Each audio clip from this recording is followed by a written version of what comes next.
यह कहानी है एक ऐसे व्यक्ति की जिसने देश के प्रधानमंत्री पर रिश्वत लेने का आरोप लगाया था, जो एक समय पर भारत सरकार को सबसे ज्यादा टैक्स 26 करोड़ रुपए देने वाला व्यक्ति था, जिसने देश की पहली लग्जरी कार खरीदी थी लेक्सस LS 400, जिसे स्टॉक मार्केट का अमिताभ बच्चन कहा जाता था। उस व्यक्ति का नाम था हर्षद शांतिलाल मेहता। 29 जुलाई 1954 गुजरात के राजकोट में हर्षद मेहता का जन्म हुआ। उनका जन्म एक मिडिल क्लास जैन परिवार में हुआ था। उन्होंने ग्रेजुएशन मुंबई के लाजपत राय कॉलेज से की थी। बाद में मुंबई में रहते हुए उन्होंने अगले 8 सालों तक छोटी मोटी नौकरियां की।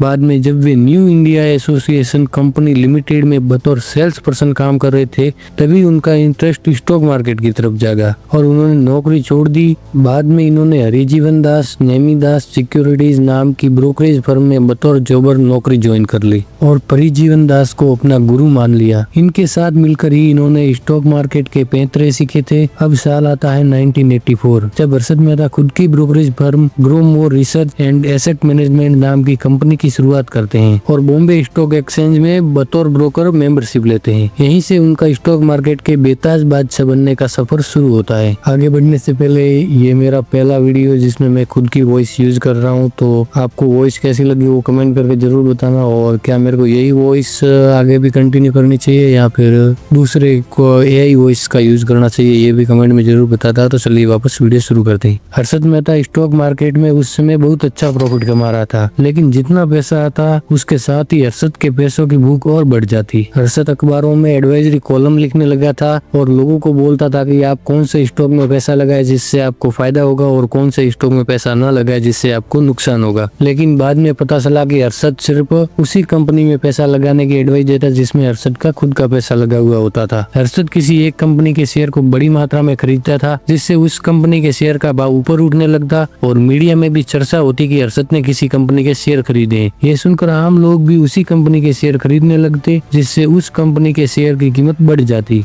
लेकिन जब शेयर ऊंचे दाम पर होता तो हर्षद अपने शेयर बेच देता, जिससे शेयर का दाम गिर जाता और आम निवेशक का पैसा बर्बाद हो जाता। ऐसी ही एक कंपनी थी SCC सीमेंट, जिसके एक शेयर का कीमत 200 रुपए से बढ़कर 9,000 रुपए तक पहुंच गया था। लेकिन हर्षद को ज्यादा प्रॉफिट कमाने के लिए और किसी भी कंपनी के शेयर को ऊपर उठाने के लिए कई सौ करोड़ रुपयों की जरूरत थी, और इस कई सौ करोड़ रुपयों के लिए हर्षद ने एक नए मार्केट में एंट्री ली, the money market. Money market में एक बैंक दूसरे बैंक को लोन देता है कम समय के लिए। ये लोन लगभग 15 से 30 दिनों के लिए दिया जाता है। ये लोन कोई भी बैंक तब लेता है जब उसको कम समय के लिए पैसों की जरूरत पड़ती है, और लोन के बदले जितने का लोन लिया है उतने ही उस बैंक के एसेट्स दूसरी बैंक के पास गिरवी रख देता है। लेकिन रियलिटी में एसेट्स नहीं दिए जाते थे, उसके बदले में BR यानी बैंक रिसीट देते थे। BR का मतलब एक बैंक दूसरे बैंक से वादा कर रहा है कि अगर हम लोन नहीं दे पाते हैं तो आप हमारे एसेट्स ले सकते हैं। लेकिन बैंकों के बीच में ये डील करवाने के लिए ब्रोकर होते थे और हर्षद मेहता यही ब्रोकर बन गया था। मनी मार्केट में कई बैंक समय बचाने के लिए पहले ही ब्रोकर के अकाउंट में पैसा डाल देते थे, जिससे अच्छी डील मिलने पर ब्रोकर किसी बैंक को लोन दे सके और BR लेकर उस बैंक को वापस दे सके। लेकिन जब पैसा ब्रोकर के पास यानी हर्षद मेहता के पास होता था, उसी समय हर्षद उस पैसों के शेयर खरीदता था और जब भी डील होती तब उस शेयर को बेच देता था, जिससे कि जो प्रॉफिट होता है वो हर्षद खुद रख लेता था और पैसे वापस बैंक को लोन के तौर पे दे देता था। इसके साथ ही हर्षद को पता चला कि बैंक एसेट्स के बदले जो BR देती है उसे कोई ज्यादा चेक नहीं करता है, तो इसी का फायदा उठाते हुए हर्षद ने छोटी और कमजोर बैंकों से दोस्ती की।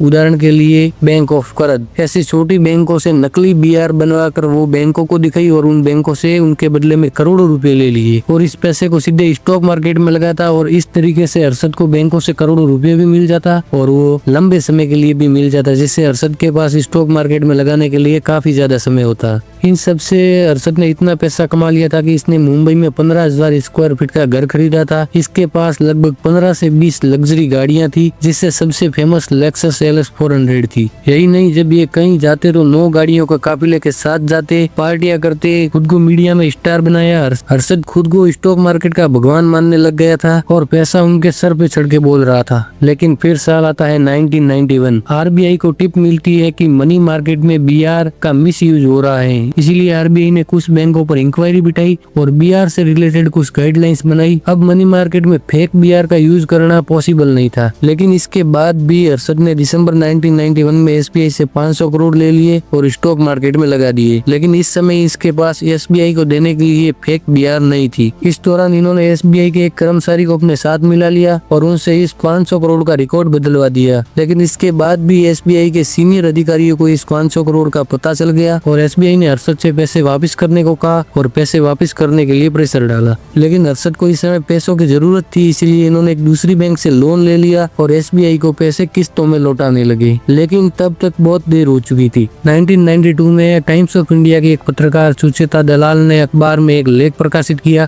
जिसमें इन्होंने फर्जी बीआर के जरिए हो रहे घोटाले के बारे में बताया। इस लेख के बाद शेयर बाजार में दहशत फैली और सेंसेक्स नीचे गिर गया। अरशद मेहता को गिरफ्तार कर लिया गया। उन पर 23 आपराधिक मामले दर्ज किए गए और अपनी गिरफ्तारी के बाद वे लंबे समय तक कानूनी लड़ाई लड़ते रहे। 31 दिसंबर 2001 को जब वे जेल में बंद थे, तब दिल का दौरा पड़ने से उनका निधन हो गया। तो बस आज के लिए इतना ही। मिलते हैं किसी और नई वीडियो में, और चैनल में नए हो तो सब्सक्राइब कर देना और वीडियो को लाइक जरूर से कर देना। और ये पहला वीडियो जिसमें मैं खुद की वॉइस यूज कर रहा हूँ, तो अगर आप यहाँ तक देख रहे हो तो जरूर से कमेंट में बता देना कि वॉइस कैसी है, कैसी आ रही है, मैं खुद की वॉइस यूज करूँ या एआई की वॉइस यूज करूँ, ये भी आप बता देना।